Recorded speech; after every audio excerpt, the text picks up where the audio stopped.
बच्चों, समास। आज हम समास के बारे में आप लोगों को बताने जा रहे हैं कि समास क्या है। समन, सम सन और समास, ये दोनों जो है, सम मने क्या होता है, और आस मने, सम मने तो बराबर होता है। आप तो गणितीय में चले गए।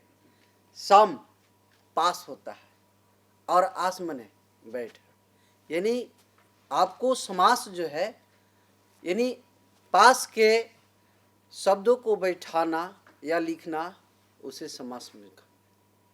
समझ गए? समास जैसे कि देखिए, सा,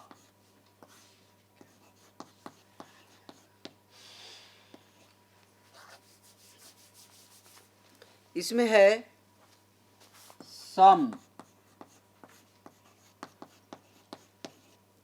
सना, और इसके बाद दिया है समास।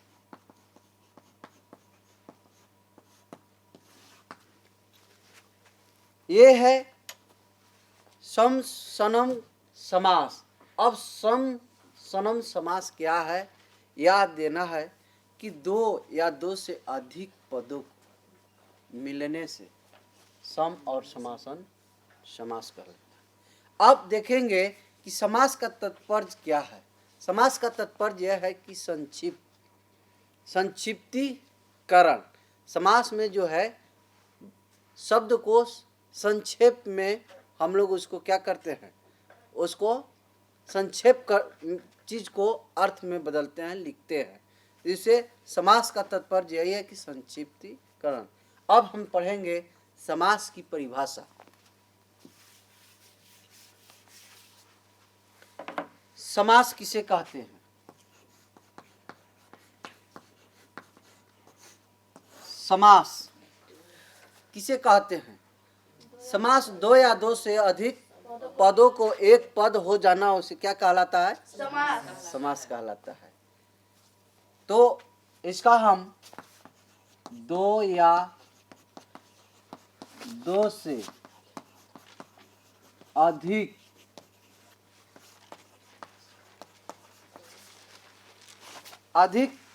पदों का,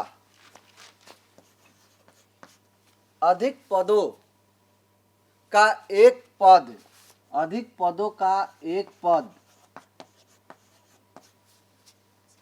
एक पद हो जाना,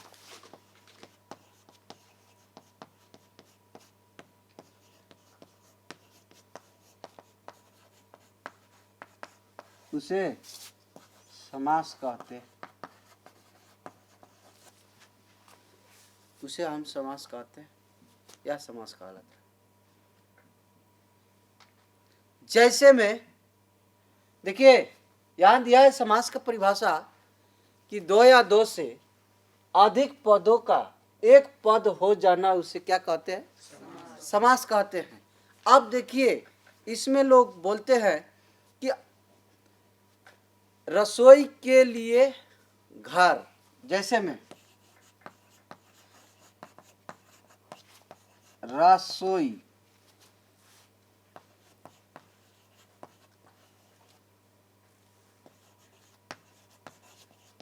के लिए घर। अब देखिए, यहां रसोई के लिए क्या है? घर है। हम इसको सीधी सी हम क्या कह सकते हैं? रसोई घर। देखिए, यहां हो गया ना, संक्षेप में हमने लिख दिया ना। यहां लिखा है कि रसोई के लिए घर, हम लिख दिया कि रसोई घर। हो गया ना? जिसे में समझ गए, यानी रसोई के लिए घर, तो रसोई घर। और एक और चीज है, हम बताएंगे कि गंगा जल, यहाँ का गंगा का जल। अब उसको हम क्या करेंगे संक्षेप में? गंगा जल। समझ गए? अब यही है समास। अब समास के बारे में आगे हम बढ़ते हैं।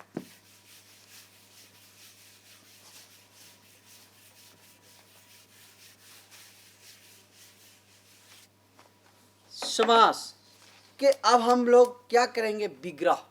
समास विग्रह करते हैं ना, विग्रह का मतलब अलग करना।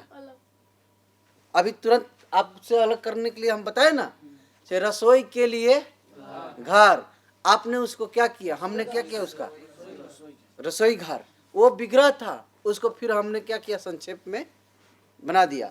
अब वही बात यहां है, विग्रह समास क्या है, विग्रह समास, विग्रह समास। अब विग्रह समास के बारे में हम जानेंगे कि विग्रह समास क्या है। विग्रह समास सामाजिक शब्दों के बीच, सामाजिक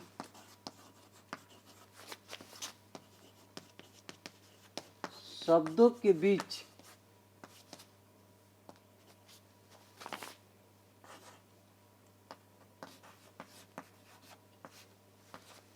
शब्दों के बीच के संबंध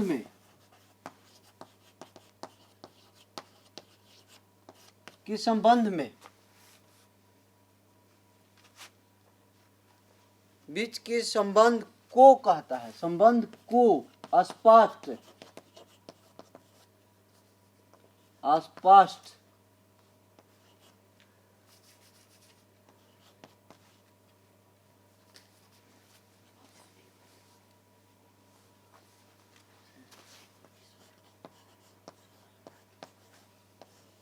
स्पष्ट क्या करती है, स्पष्ट स्पष्ट करना समास, स्पष्ट करना,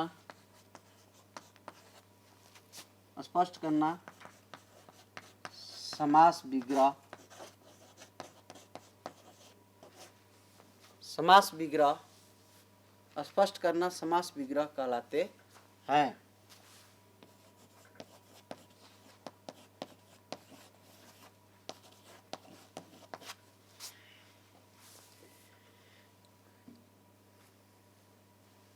जैसे में राजपुत्र, राजपुत्र, जैसे में देखिए यह विग्रह है, कह रहा है कि सामाजिक शब्दों के, यानी कह रहा है कि सामाजिक सामाजिक सामाजिक शब्दों के बीच की संबंध को स्पष्ट करना समाज विग्रह कहलाता है। यानी दोनों को क्या कर देता है, स्पष्ट कर देता है। कह रहा है ना, बीच के संबंध को स्पष्ट करना समास विग्रह कहलाता है। जैसे में लिखे हैं राजपुत्र, अब इसको हम विग्रह कर देंगे, राजा का पुत्र, यहां लिख देंगे राजा का पुत्र, विग्रह हो गया। क्लियर। इसके बाद अब हम देखेंगे कि इसमें भी कई गो होता है। अब होता है एक सामाजिक शब्द और पूर्व और उत्तर। सामाजिक शब्द क्या है भाई, यहाँ भी देखिए समाज विग्रह समाज में सामाजिक शब्द आ गया है। सामाजिक शब्द का, अब सामाजिक शब्द के बारे में हम बताएंगे समास में। समास में जो है सामाजिक शब्द का, अब इसके बारे में हम बता रहे हैं क्या है। समास विग्रह के बारे में बता दिए, आगे हम बढ़ रहे हैं।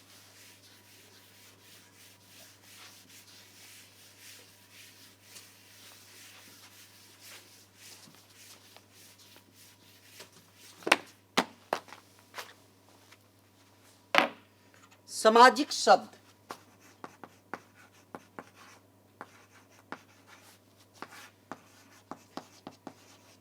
सामाजिक शब्द, सामाजिक शब्द है कि समाज के नियमों से निर्मित शब्द सामाजिक शब्द कहलाता है।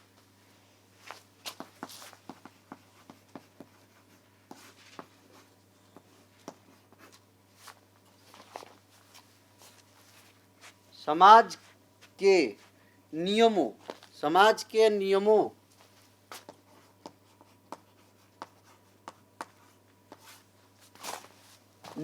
से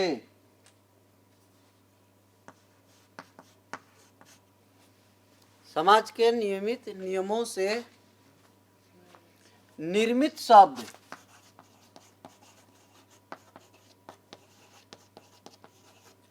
निर्मित शब्द, निर्मित शब्द सामाजिक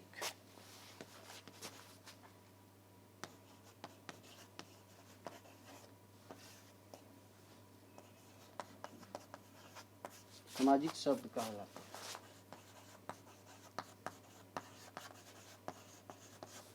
कहते भी हैं, कहलाते भी हैं। कहते हैं का लिख दीजिए, कहते हैं, कहलाते नहीं, कहते हैं। इसे समस्त पद भी कहते हैं। समास हो, बाद में विभक्ति को चिन्ह लुप्त हो जाता है। देखिए इसका बाद में ये चिन्ह जो है इसमें लुप्त हो जाता है। लुप्त का मतलब छुप जाता है। क्या इससे छुप जाता है, इसके बारे में आगे हम बताएंगे। इसे फिर आगे हम लिखेंगे कि इसे समस्त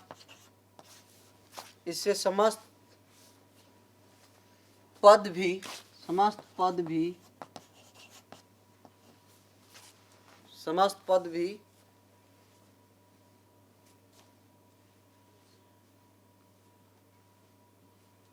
भी कहते हैं।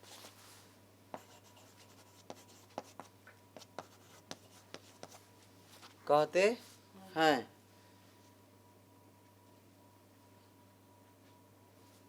समास होने के बाद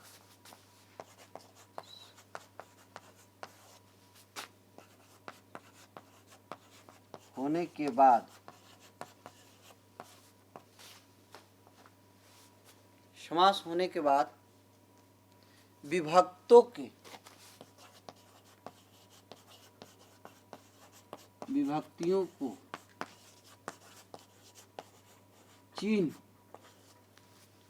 को चिन्ह लुप्त हो जाता है।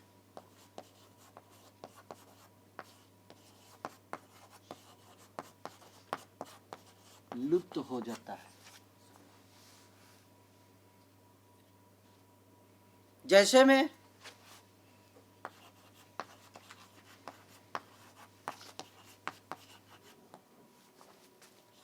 राजा का पुत्र, तो इसमें हम लिख देंगे कि राजपुत्र, यानी का जो है क्या हो गया, लुप्त हो गया, छिप गया। मैंने शुरू में बताया कि संक्षिप्तीकरण, यानी ये क्या हो जाता है, लुप्त हो जाता है, छुप जाता है। यही है हमारा सामाजिक शब्द, जो कि समाज के नियमों से निर्मित शब्द सामाजिक शब्द कहलाते हैं। इसे समस्त पद भी कहते हैं। इसे समास होने के बाद विभक्तियों को चिन्ह लुप्त हो जाता है। और जैसे में कि राजा का पुत्र, राजपुत्र।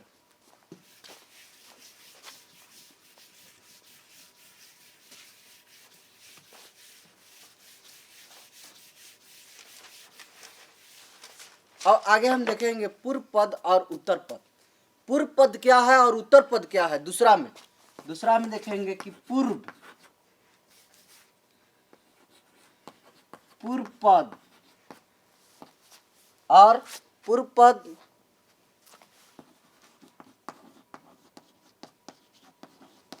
उत्तर पद।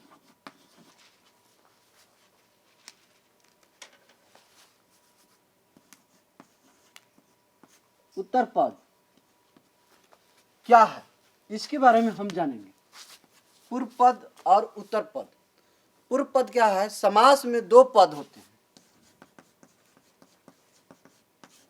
समास में दो पद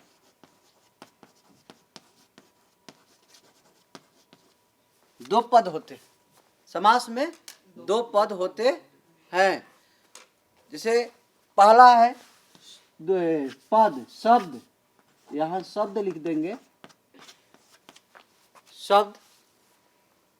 शब्द के बाद होते हैं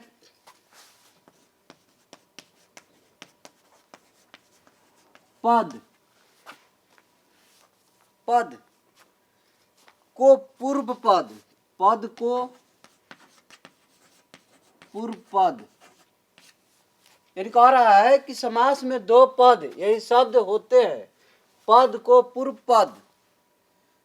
पद और दूसरे पद को, और दूसरे पद को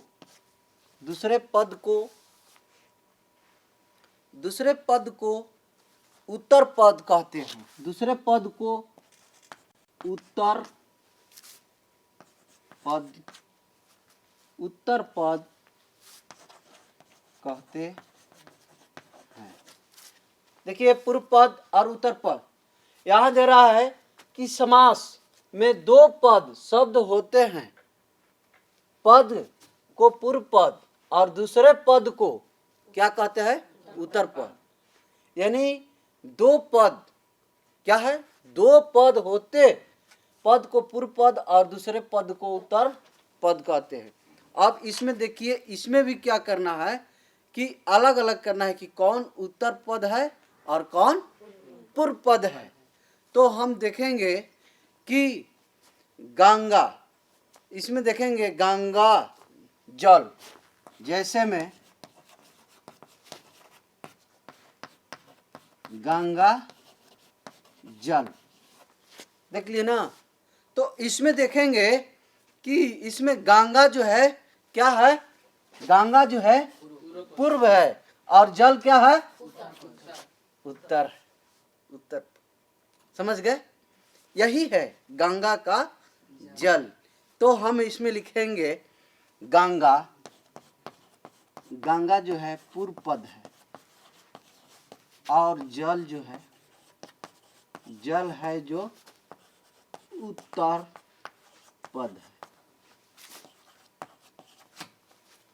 पूर्व पद और उत्तर पद के बारे में समझ गए? ये क्लियर हो गए? अब हम आगे बढ़ते हैं।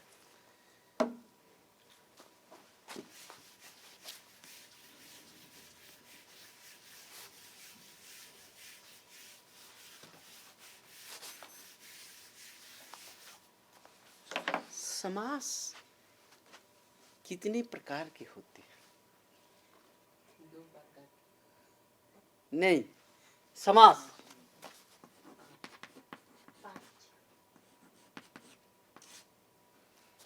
समास 6 प्रकार के होते हैं।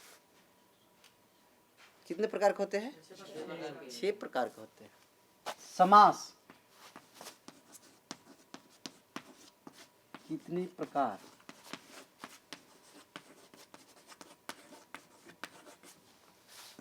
होते हैं? समास 6 प्रकार के होते हैं।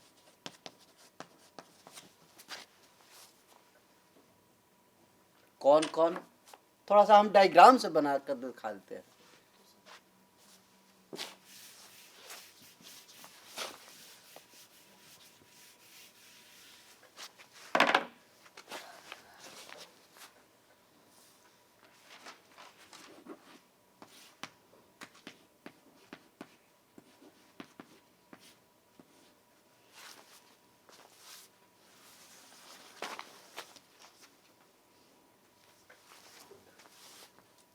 पहला, दूसरा, तीसरा, चौथा, पांचवा,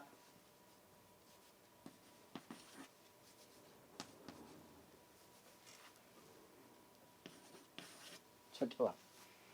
पहला समास में हम लिखेंगे अव्ययी भाव।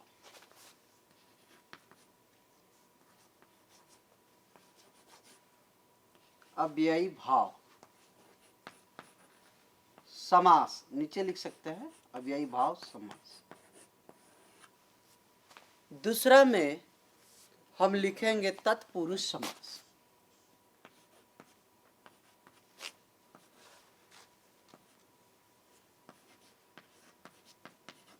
तत्पुरुष समास।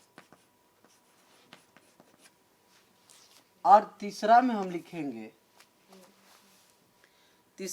लिखेंगे कर्मधारय।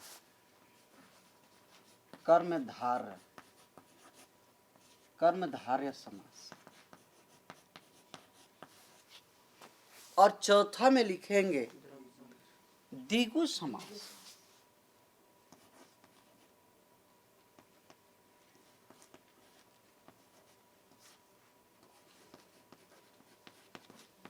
द्विगु समास। और पांचवा में लिखेंगे बहुव्रीहि समास।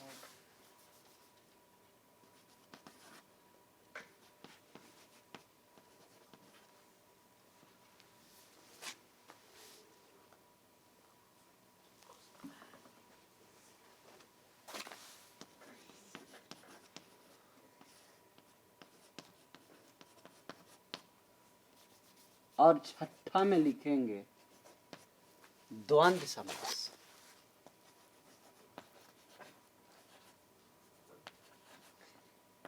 द्वंद्व समास।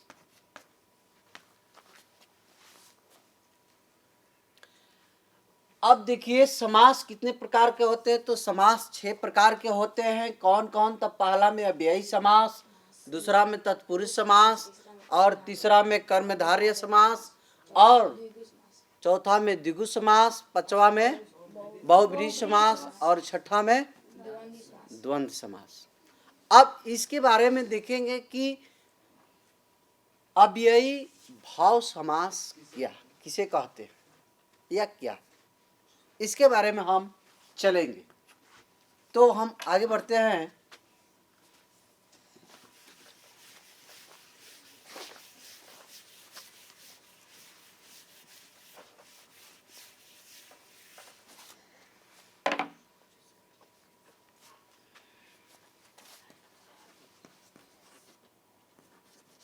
अव्ययी भाव समास। अव्ययी भाव समास किसे कहते हैं? अव्ययी भाव समास जो है विभक्ति। विभक्ति जब किसी समस्त पदों को प्रथम पद अधिक अव्यय हो वहाँ अव्ययी भाव समास कहते हैं या माना जाता है। तथा ऐसे पदों को विग्रह करते हैं और समय दूसरे पद में सप्तमी विभक्ति लगाकर उसके आगे इति शब्द को लिख दिया जाता है। अधि हरि हरो इति, अधिराम रामो, अधि विष्णु वैष्णव, ये सब लिखे जाते हैं। तो हम लिखेंगे अव्ययी भाव समास। अव्ययी भाव समास। अव्ययी भाव समास क्या है, इसके बारे में हम आप लोगों को अभी बताने जा रहे हैं।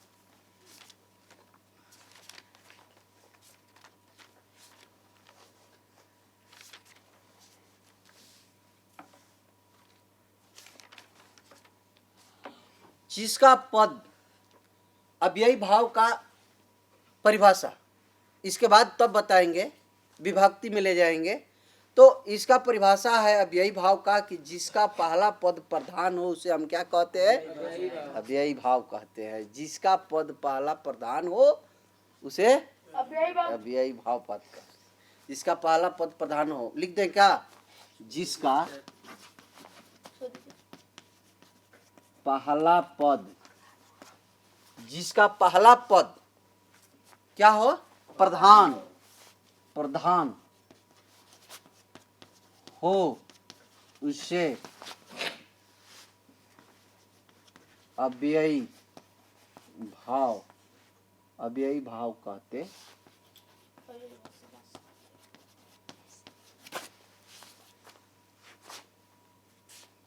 जिसका भी लिख देते हैं, जिसे भी लिख देते हैं, जिसका भी लिख सकते हैं। जिसका पहला पद प्रधान हो उसे हम अव्ययी भाव समास, अव्ययी भाव समास कहते हैं। इसमें अव्ययी पदों को सुबंत पदों को साथ समास होता है। जैसे में देखिए नगर के समीप, जैसे में नगर के समीप, इसको हमको संस्कृत में बनाना है तो हम कैसे बनाएंगे? क्योंकि नगर के, आप लोग कारक में पढ़े होंगे, कर्ता ने कर्म को, तो यहाँ देखिए के लगा है, यानी किसके साथ में है? यानी कह रहा है कि जिसका पहला पद प्रधान हो इसमें पहला पद कौन प्रधान है? पूर्व प्रधान और उत्तर प्रधान बताए है ना। तो पहला प्रधान इसमें कौन है? नगर है। इसके बाद में ना उस समीप है या नजदीक है जो भी है, तो नगर। तो नगर के, तो पहले देखिए आप लोग विभक्ति पढ़े होंगे कि विभक्ति कितने होते हैं, तो 8 होते हैं, 7, और एक संबोधन का कोई उसका मान्य संस्कृत में नहीं होता है। तो देखिए इसमें दिया है कि नगर के समीप, तो इसका हम क्या लिखेंगे कि नगरस्य समीपम, नगरस्य, चूंकि यह लगा है कि के लिए नगरस्य समीपम, पम ना समीपा होगा, समीप, यही आपका बन गया। यही है अव्ययी भाव का समास। अब इसके बारे में अब विभक्ति में हम ले चलेंगे कि कौन कौन विभक्ति से क्या होता है जब किसी समस्त पद को प्रथम पद अधिक अव्यय हो जाता है। तो अब आगे हम देखेंगे, इसी में अव्यय में लिखेंगे कि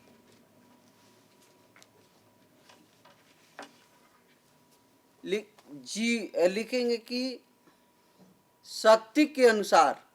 तो शक्ति के अनुसार आप लोग कभी कभी संक्षेप में बोलते हैं यथाशक्ति। क्या बोलते हैं? यथाशक्ति, है ना। यथाशक्ति यानी शक्ति के अनुसार। तो देखिए बच्चे, इतना ही तक हम आप लोगों को, अभी समास पूरा अभी किए नहीं। अभी समास कितना है? अभी तत्पुरुष समास है, द्वंद्व समास है, अभी कर्मधारय समास है। तो बच्चों समास के परिभाषा आप लोग समझे, समास की परिभाषा में कैसे है, और आप लोगों को आगे भी बताया हूँ कि समास किसे कहते हैं, समास की परिभाषा बताए। इसके बाद सामाजिक शब्द के बारे में बताए। सामाजिक शब्द क्या है? सामाजिक शब्द बताइए, सामाजिक शब्द क्या है? आप लोग समझे है ना। तो क्या है सामाजिक शब्द? समाज के नियमों सब। हाँ, और पूर्व पद जिसका पहला पद प्रधान हो। और इसके बाद में दिए हैं उत्तर पद। उत्तर पद को बताए हैं। तो उत्तर पद के क्या है? जिसका उत्तर जो कि बाद में आता है, हाँ, जो अंतिम में जो अथी होता है उसको क्या होता है? उत्तर पद कहते हैं। समझ गए। इसके बाद समास कितने प्रकार के होते हैं? 6 प्रकार के। कौन कौन समास होते हैं?